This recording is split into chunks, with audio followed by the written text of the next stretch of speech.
Hi, I'm Renee Ford, Bright Lights Executive Director.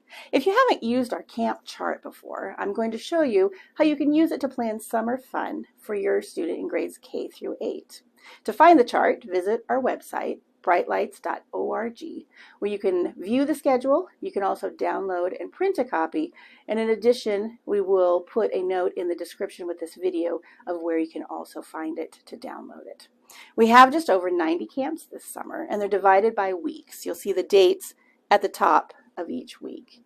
They're then divided by full-day camps and then half-day camps. So our half-day camps are morning and afternoon, and then they're further divided by grades. This organization makes it easy to pair our schedule with your schedule.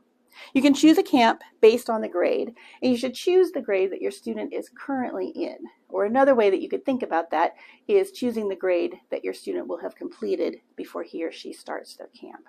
From there, you can see all the different camp topics that we have available this summer.